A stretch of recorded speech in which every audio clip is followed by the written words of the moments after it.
Ebenezer, mais uma vez nós estamos aqui, pela honra e glória do Senhor, pedindo a Ele que nos ajude mais uma vez. E até aqui tem nos ajudado, Senhor. Vamos orar para dar início. Senhor Deus, Pai Celestial, por Tua graça, Senhor, e misericórdia, estamos aqui de pé. Ó Deus, em tempos tão difíceis, em momentos de grande turbulência, em momento em que o mundo se encontra totalmente agitado, nós nos colocamos, ó Pai, na Tua presença, suplicando a Tua misericórdia, crendo, ó Deus, de todo o nosso coração, que nenhum esforço que fazemos é vão, nenhum empenho, nada que fazemos para o Senhor é perdido, é vão. O Senhor sempre está atento às nossas ações, pensamentos, desejos e necessidades. E como uma promessa feita na Bíblia, dita pelo profeta Davi, que foi jovem e já era velho, e ele nunca viu a semente de Deus, a descendência do Senhor, passar necessidade nem mendigar o pão. Isso tem acontecido até então, Senhor. O Senhor sempre tem nos ajudado. Com o alimento, não somente o alimento físico, mas também com o alimento espiritual. E o que pedimos nesta noite é que mais uma vez o Senhor se faça presente conosco. Seja o Senhor aquele que tomará a palavra, seja o Teu Espírito falando e não o homem, porque o homem de si mesmo não tem nada para oferecer. Não há nenhum talento, nenhum conhecimento suficiente que possa salvar uma alma. Mas se o Teu Espírito, a Tua presença e a Tua palavra, sim. Portanto, que saia o homem e venha Deus. Nós te pedimos isso, suplicamos e agradecemos em nome do Senhor Jesus Cristo. Amém. Vamos começar cantando.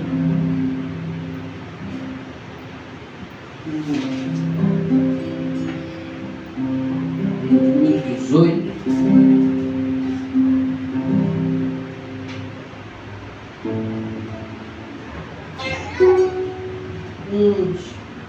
Um grande homem, um homem de muita influência no mundo religioso, ele pediu ao seu público para que não olhassem para o homem, jamais olhassem para o homem,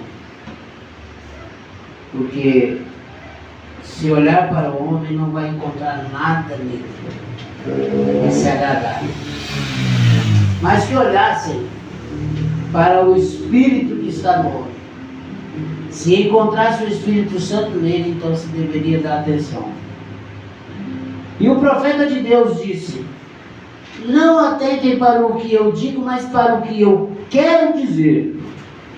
Então a gente se esforça, procurando ao máximo deixar de lado as nossas capacidades e pedindo a Deus para que Ele tome a palavra e que unja os nossos lábios mas também que unja os nossos ouvidos e os nossos corações para recebermos e entregarmos aquilo que o Senhor tem para lá. Vamos cantar então, Jesus não mudou, Lá maior.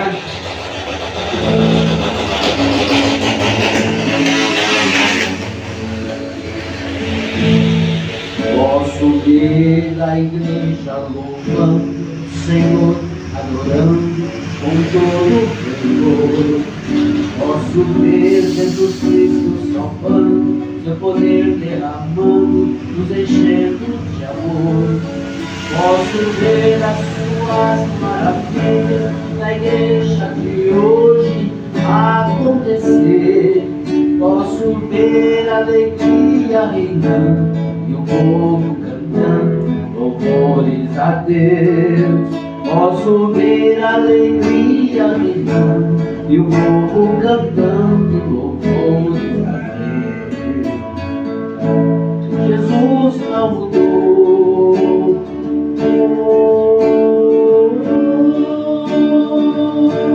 e nem mudará.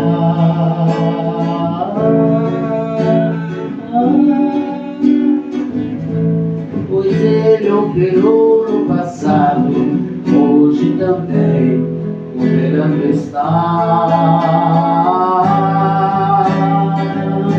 Jesus não mudou,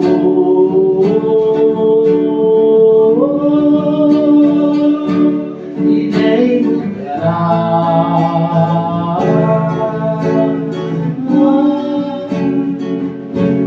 Pois Ele operou no passado, hoje também operando está. Posso ver uma igreja santa que vive o que canta, andando no amor. Posso ver Jesus Cristo batizando e o fogo queimando todo pecado e dor. Posso ver os doentes sarando e o povo cantando glórias ao Senhor. Posso ver a alegria reinando e o povo cantando louvores a Deus. Posso ver a alegria reinando e o povo cantando louvores a Deus. Jesus não mudou,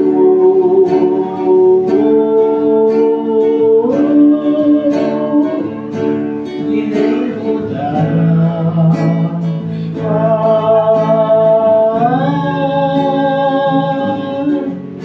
Pois Ele operou no passado, hoje também operando está. Jesus não mudou,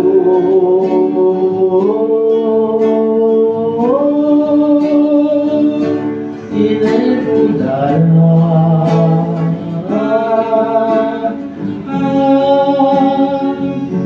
Pois Ele operou no passado, hoje também operando está.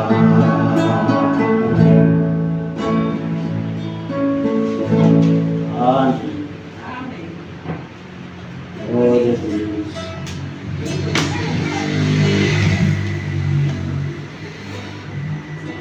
Trinta e sete.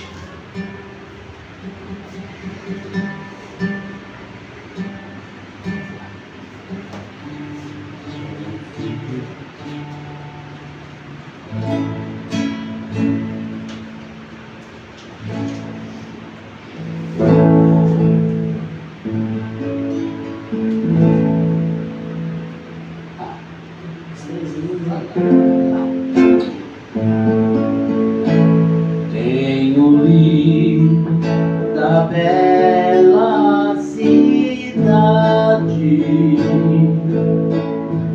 construída por Cristo nos céus. É morada de jaspe lucentes, enjucada com áureos troféus, e no meio no rio do vigor e da vida eterna, mas metade da glória celeste jamais se contou ao mortal, jamais se contou ao mortal, jamais se contou ao mortal, metade da glória celeste jamais se contou ao mortal. Tenho lido das belas moradas que Jesus foi no céu preparar, onde os crentes fiéis para sempre, muito feliz, irão habitar.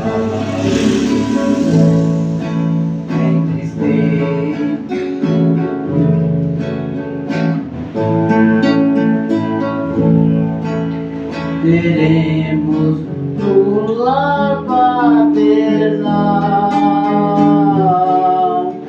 mas metade da glória celeste jamais se contou ao mortal, jamais se contou ao mortal, jamais se contou ao mortal, metade da glória celeste jamais se contou ao mortal.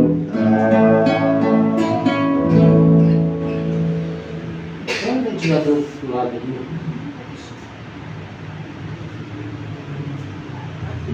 Vamos respirar. Cantar ainda. Tá bom.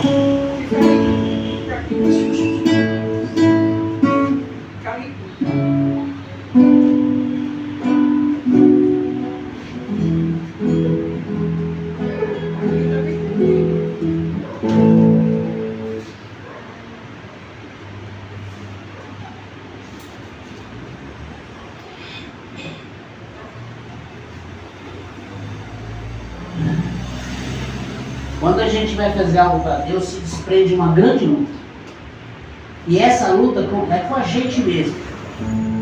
A gente tem que se lembrar de que qualquer coisa que vamos fazer para Deus tem que ser feita com luta, esforço, com reverência, temor. A gente sabe, Deus compreende que essa luta, ela é com a gente, é no nossa mente, e não é fácil. Mas se cremos que estamos fazendo algo para Deus, então a gente luta com coragem. Vamos continuar lutando até o último momento, sem desistir. O diabo pode fazer o que ele quiser, mas ele não vai parar esse trabalho, ele não vai calar minha boca, a menos que ele me mate. Aí ele consegue me calar. Mas fora isso, eu tenho uma casa, a maior. E o meu esforço é para ir para essa casa. Aqui embaixo nada tenho, nada quero, nada me pertence. Aqui embaixo, o Filho de Deus não tem que estar lutando, estar sofrendo por nada de baixo. Tem que estar sofrendo para a glória. Tem que estar sofrendo pelo céu. É por isso que tem que estar sofrendo. Não é por falta, nem por ter muito, nem por não ter nada. 148.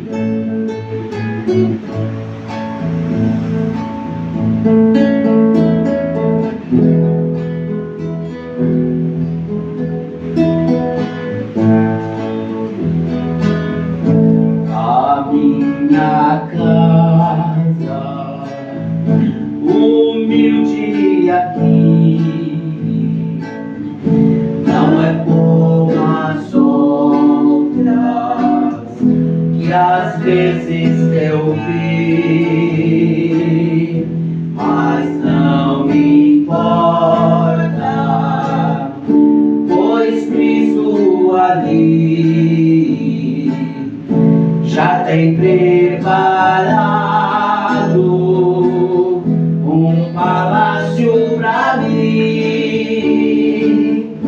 Eu tenho uma casa naquela cidade resplandecente com celeste fulgor.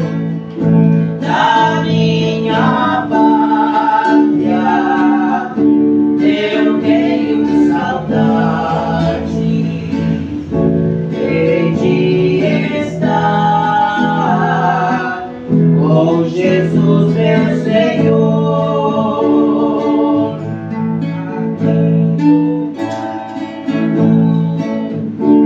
As lutas não cessam, as tentações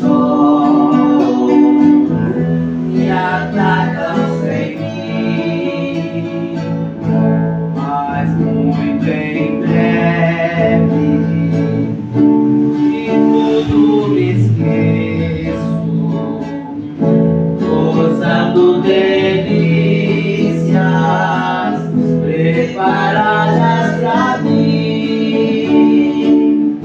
Eu tenho uma casa naquela cidade resplandecente com celeste fulgor.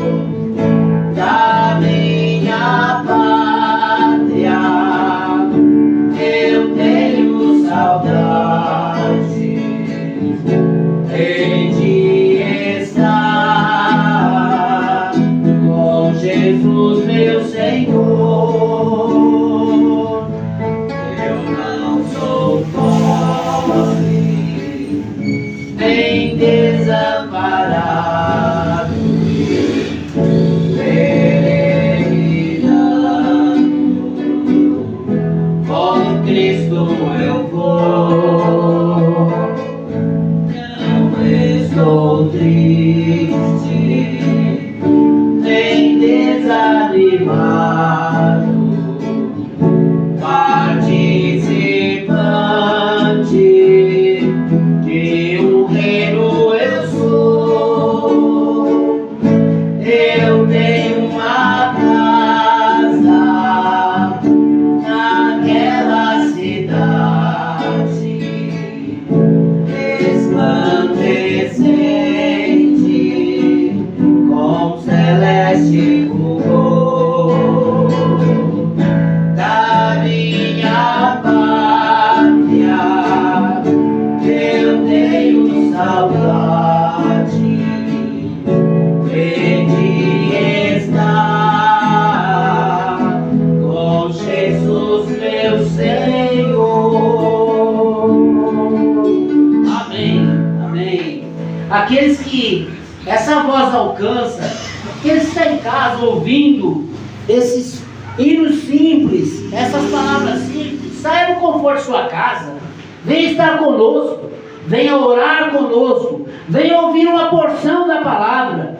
Ela pode te ajudar, ela pode te libertar, te curar. Deus pode fazer isso através da sua humildade, através do seu empenho, para fazer um esforço a estar conosco. E você será grandemente abençoado. Amém. Glória a Deus. Em respeito à palavra, vamos nos pôr de pé. Vamos ler no livro de Jonas, capítulo 2,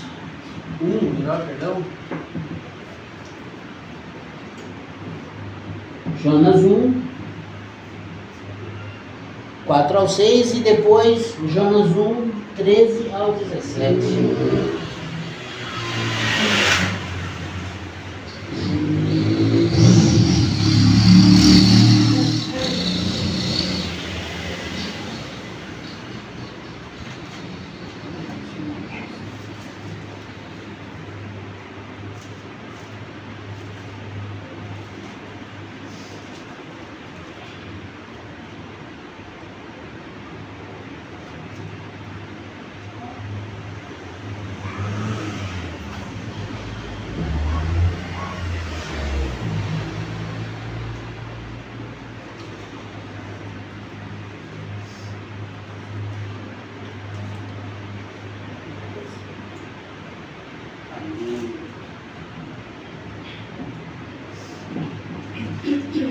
Jonas 1, 4.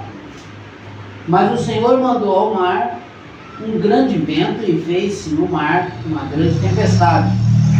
E o navio estava para quebrar-se. Então temeram os marinheiros e clamaram cada um ao seu Deus. E lançaram ao mar as fazendas de que estavam no navio para o aliviarem do seu peso. Jonas, porém, desceu aos lugares do porão e se deitou. E dormia um pouquinho, um profundo sono. E o mestre do navio chegou-se a ele e disse: Que tens, dormente? Levanta-te, invoca o teu Deus. Talvez assim Deus se lembre de nós, para que não pereçamos. Jonas 1, 13 a 17. Entretanto, os homens remavam, esforçando-se por alcançar a terra, mas não podiam, porquanto o mar se ia embravecendo cada vez mais contra eles. Então clamaram ao Senhor e disseram: Ah, Senhor, nós te rogamos, não pereçamos por causa da vida deste homem, e não ponha sobre nós o sangue inocente, porque tu, Senhor, fizeste como te aprouve. E levantaram Jonas e lançaram ao mar, e cessou o mar da sua fúria. Temeram, pois, estes homens ao Senhor com grande temor, e ofereceram-se sacrifício ao Senhor e fizeram votos. Deparou,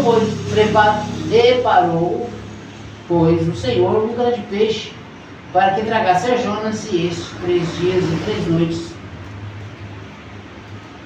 E esteve Jonas 3 dias e 3 noites nas entranhas do peixe. Que o Senhor abençoe sua palavra. Amém. Obrigado, Senhor. Nós vamos continuar falando aqui, baseado na mensagem do profeta desta era: advertência depois juízo. Deus não chama o homem a julgamento sem antes adverti-lo. Deus nunca trará nada contra sobre o homem, sobre a terra, sobre a nação, sem antes mandar um aviso.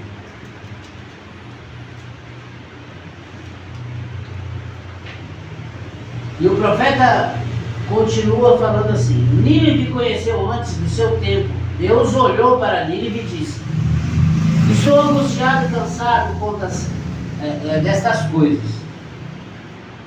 Eu entendo que os seus dias eles os julgavam por cidade, agora é por nação. Agora depois que a povoação se tem espalhado daquela forma que está, ele disse: toda esta grande cidade é dada ao pecado.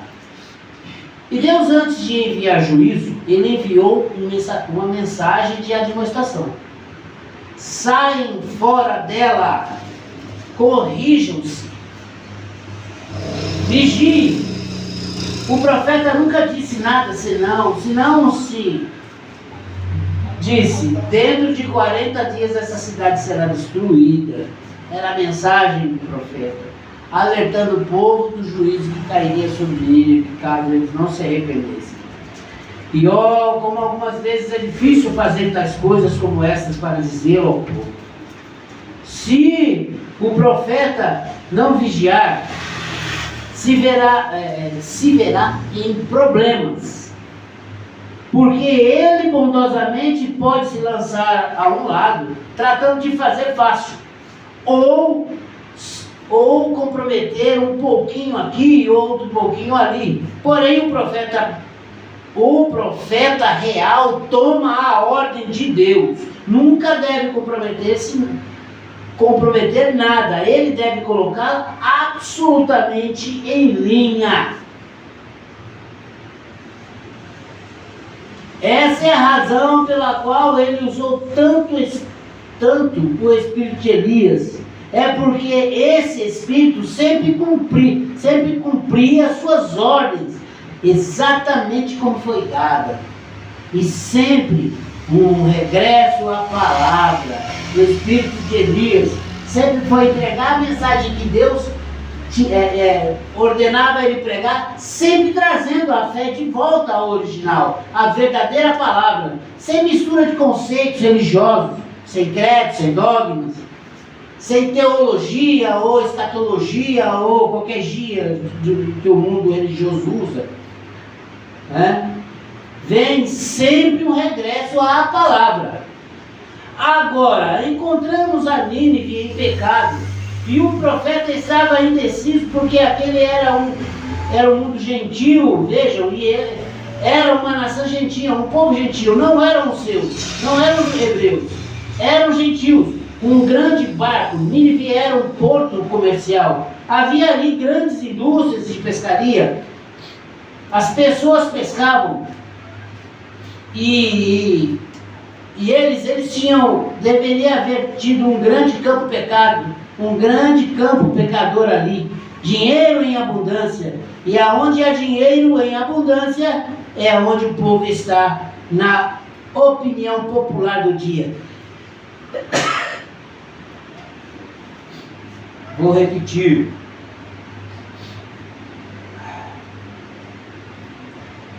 Dinheiro em abundância, e onde há dinheiro em abundância, e onde o povo está na opinião popular do dia, o pecado e a violência sempre alinham. Sempre foi assim. Dinheiro e opinião própria só traz desordem. Deus estava cansado disso. Porém, ele tinha um profeta na terra, e ele disse ao seu profeta: vá ali embaixo em Nínive e grita e diga: dentro de 40 dias a cidade será destruída. Agora já nos pensou, vocês sabem, eu terei um pequeno problema. Portanto, ele queria estar mais seguro. Portanto, pensou que ele tomaria umas pequenas férias. Ele iria a Tarsis, e encontramos que haverão passado 40 dias. Bem? Portanto, a mensagem é urgente. O tempo está à mão. Não brinque com outras coisas e tome um grau de bacharelado em artes e busque algo. A hora está à mão. Isso é o que passa com as pessoas hoje. Estamos tratando de construir grandes escolas e ter grandes coisas como essas. Quando a misericórdia, se pregamos a vinda do Senhor, para que necessitamos de escolas? Necessitamos de arrependimento para com Deus.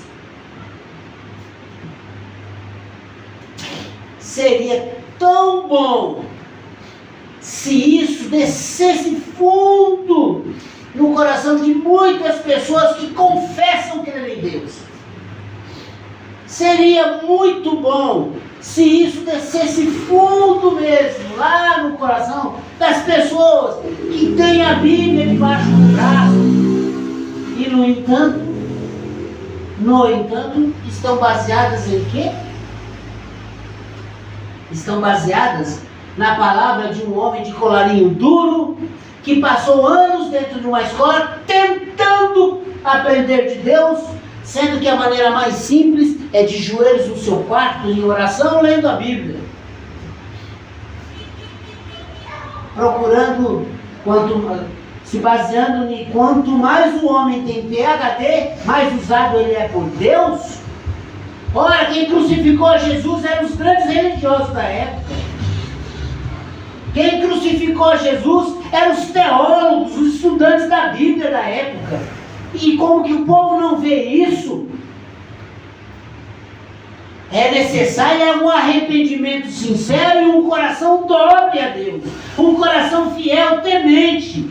Um coração sincero e humilde perante Deus. É essa a necessidade do povo. Permita, quando arde, se você não sabe mais, diga apenas o que arde. É o que eu faço. Não tenho conhecimento, eu não sou um profundo conhecedor das Escrituras, e eu não tenho nenhum. Eu sou até mal visto. Sou mal visto por muitas pessoas aqui. Tenho certeza que corre na mente de muitas pessoas que passam aqui na frente olhando e falando, mas esse cara até pouco tempo atrás era assim, e agora está querendo o quê? O que ele está esperando? Agora está se mantendo. Infelizmente a opinião do homem é essa. Tantos anos atrás vivia no bar enchendo a cara e agora está se fazendo de santo. A gente ouve isso até dentro de casa. É triste isso, quando as pessoas não conseguem ver a transformação que Deus faz. Mas o que importa é quando nós reconhecemos o perdão de Deus, pessoalmente falando, particularmente falando. Quando Deus nos perdoa e nos restitui e nos levanta de uma condição caída e nos coloca numa posição de privilégio, mas também de grande responsabilidade.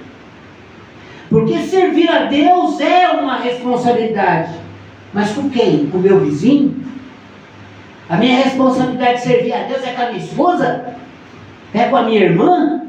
É com o meu sobrinho? Não, é com a minha própria alma. A responsabilidade de ser crente é com você próprio. A responsabilidade de confessar a Deus é sua. Porque é você que vai responder. É eu que vou responder pela minha vida perante Deus. E não adianta o quanto eu me porte em santidade. Se aquilo não vier no coração, diante de Deus não tem valor nenhum. Mas a boca fala que no coração da gente, não diz o mundo, não diz o ditado popular, que a boca fala do que o coração tem em abundância. Jesus disse isso. Sim, amém, obrigado. Jesus disse isso. Com certeza o Marivaldo deve ter lido isso nas Escrituras para estar afirmando, então, amém. Jesus disse isso. Então, o que adianta eu ter uma aparência de santidade se o meu coração não estiver dobre diante de Deus? Que adianta eu falar bonito e viver de uma maneira negra? Porque todas as coisas estão nuas e patentes diante dos olhos de Deus. Então a gente fala daquilo que arde no coração da gente, daquilo que arde. Amém. E é só não trate de tomar o lugar de nenhuma outra pessoa. Quando você o sabe, simplesmente diga o que você sabe que é a verdade. Eu não vou falar de outra coisa. Eu vou falar desta mensagem, eu vou falar desta palavra, porque eu creio que essa é a verdade.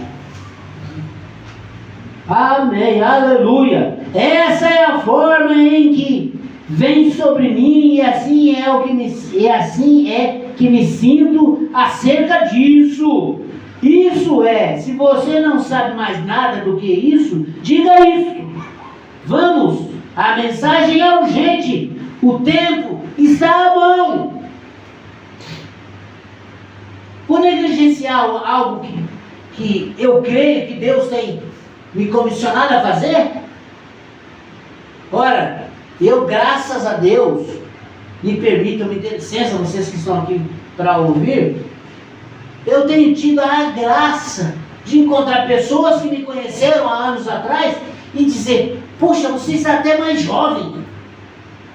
Esse brilho vem de mim, vem de Deus. Nossa, você renovou. Ah, quando o diabo sai, o que vem? Não é? Glória a Deus por isso. E eu digo com muita humildade e segurança: olha, tudo que a senhora está vendo de bom em mim, não sou eu. Não veio de mim. É Deus. Agora, e se Isaías dissesse: bom, agora eu esperarei, verei como vai com aquele furúnculo. Primeiro, veja como ele... Veja, Deus disse a ele: suba lá e diga a ele agora mesmo, vem. E ele ordenou a Jonas ir. Glória a Deus.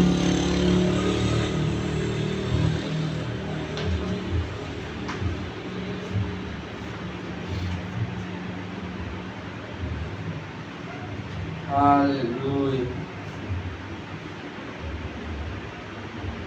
E quando ele estava ali fora, naquele oceano e naquele mar profundo, e o barco se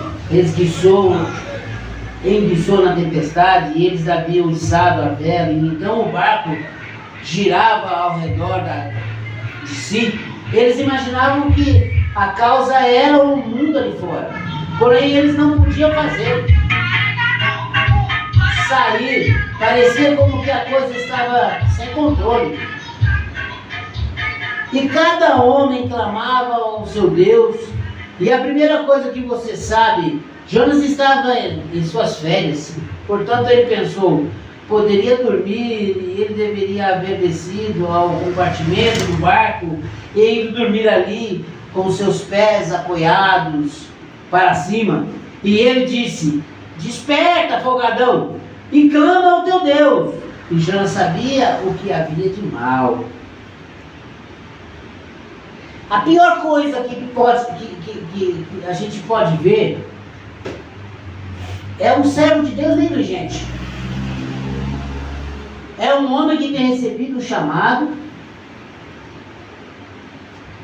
e negligencia esse chamado, e aquilo custa caro, me pesa. Eu conheço a história de um homem bem próximo. Hoje a condição espiritual do senhor é triste. Ele está bem financeiramente, ele não está mal financeiramente, mas está péssimo espiritualmente. Eu diria seguramente, pela condição em que eu vi, que ele está caído. Mas a misericórdia de Deus ainda está aposta para quem quiser alcançá-la. Esse homem foi chamado 3 vezes para assumir o ministério. 3 vezes. A primeira vez foi quando ele estava na própria igreja. O seu pastor o chamou em particular e disse: se prepare, porque eu o levarei ao plenário e eu reconhecerei. A igreja quer você. Ele covardemente, sem que o pastor soubesse, vendeu a sua casa e foi embora da cidade. Bom, o que restou ao pastor fazer? Simplesmente respeitar aquela decisão dele, por mais que fosse triste. A segunda vez, o pastor que assumiu a cidade, aquele pastor que assumiu a cidade, foi visitá-lo na casa dele, por volta de uns 8 anos, 7 ou 8 anos depois que ele foi embora. Foi até sua casa e disse: irmão, eu vim aqui para convidá-lo a voltar para a cidade, porque a igreja quer você. A igreja está pedindo a sua presença, quer você lá. Ele negou de novo. Deu suas alegações, deu lá suas justificativas. O certo é que esse mesmo pastor, tempos depois, retornou e falou, convidou novamente, só que desta vez, com aquele tom, esta é a última vez. Quando Deus chama um homem, unge um homem, convida-o, chama ele para uma posição e ele recusa, aquela unção é tirada dele e dada a outro. E assim aconteceu com esse irmão. Ele perdeu sua posição, foi dada a outro. E quando Deus tirou a unção de sobre aquele homem, a sua casa desmoronou.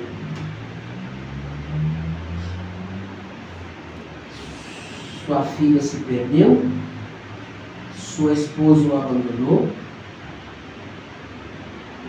ele se tornou um homem perdido na fé, levado a ventos de doutrina e coisas fúteis, e se vê hoje numa condição caída, até falando, pregando contra o evangelho que ele defendia antes.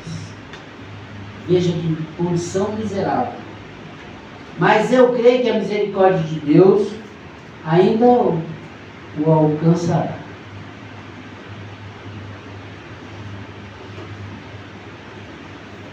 Portanto, todo homem sabe o que está mal hoje. Vem, e ele disse, tudo é culpa minha. Olha só, Jonas reconhecendo que estava fora do seu lugar, e reconheceu que todo aquele mal que estava caindo sobre aquele barco, era culpa dele estar fora de sua posição.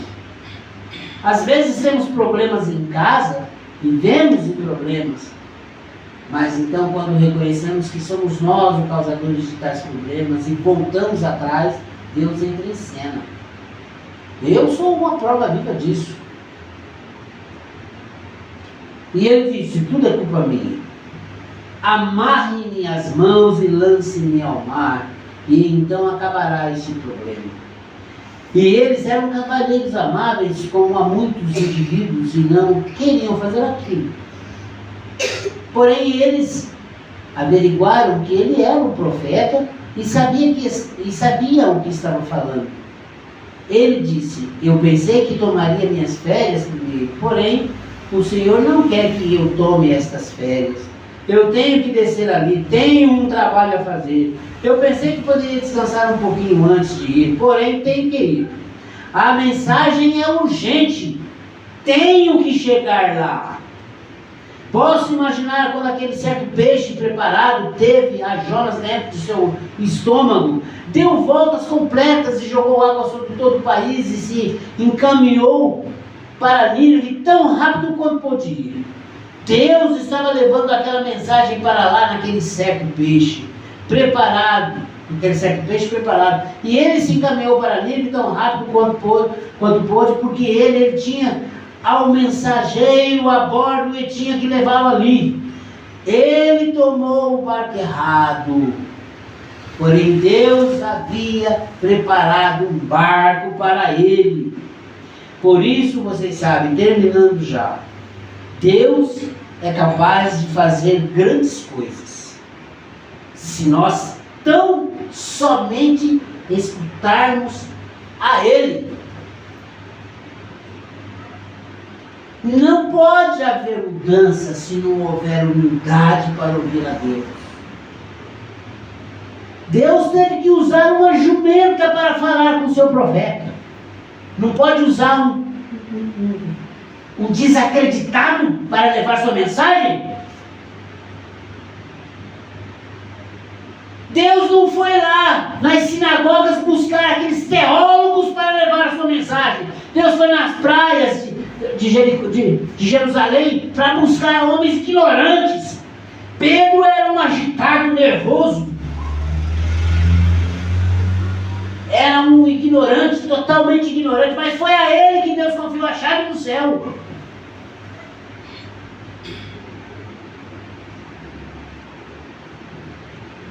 Vem, Ele pode fazer caminhos onde não há caminhos. Ele é o caminho. Vem, e quando a mensagem é absolutamente urgente, como é hoje, Deus provê o caminho. Eu creio que há um coração esperando esta semente cair. Eu creio que Deus não levantou esse trabalho aqui só para poder projetar alguém. Para quem? Eu creio que essa mensagem irá alcançar aquele a quem ela tem para alcançar. E até que isso aconteça, vamos perseverar, vamos orar, vamos continuar de forma humilde, simples, mas eu creio que grande diante de Deus. Amém? Vamos por fé. Manifesta em mim o teu sinal, Senhor. Manifesta em mim o teu sinal, Senhor. Tu sabes porque estou falando assim. Manifesta o teu sinal, Senhor, em mim. Tu sabes porque estou falando assim. Manifesta o teu sinal, Senhor, em mim. Deus Todo-Poderoso, nós entregamos a Senhor, a Ti esse trabalho e agradecemos. Agradecemos porque sentimos que a Tua presença se fez presente. Ó Deus, e que possamos levar essa presença conosco. E que possamos, Senhor, preservá-la, Senhor, conosco. Preservar a paz e a alegria do Senhor em nós. E sermos, Senhor Jesus, representantes dos céus aqui na terra. Sermos, ó Deus, a luz que o mundo precisa para enxergar o verdadeiro caminho. Ó Deus, nos ajude a sermos humildes de coração, a sermos verdadeiros filhos e filhas do Senhor, nesta terra contaminada, perdida, cega e destruída pelo pecado, pela incredulidade, pela indiferença. Ajude a cada um de nós nesta luta, Senhor. Enquanto estivermos aqui, sabemos que temos que lutar, mas se eu quero vencer, eu tenho que lutar. Esforça a minha coragem, a minha fé, Senhor. Ó Deus, que as Tuas bênçãos alcancem aqueles ouvidos humildes que receberam essas poucas, mas grandiosas palavras. Ó Deus, que recebam cura se clamam por cura, que recebam libertação se clamam por libertação, que recebam a solução dos problemas se isso é a necessidade deles. Em nome do Senhor Jesus Cristo, aceita diante de Ti, ó Deus, diante do Teu trono, esses momentos de adoração e louvor para a Tua honra e para a Tua glória. Em nome do Senhor Jesus Cristo. Amém. Amém. Que Deus abençoe o irmão Marivaldo, o Rosmédia. Deus abençoe a Maelza. Deus abençoe a todos. E até sábado que vem, com a graça de Deus. Deus abençoe. Deus abençoe.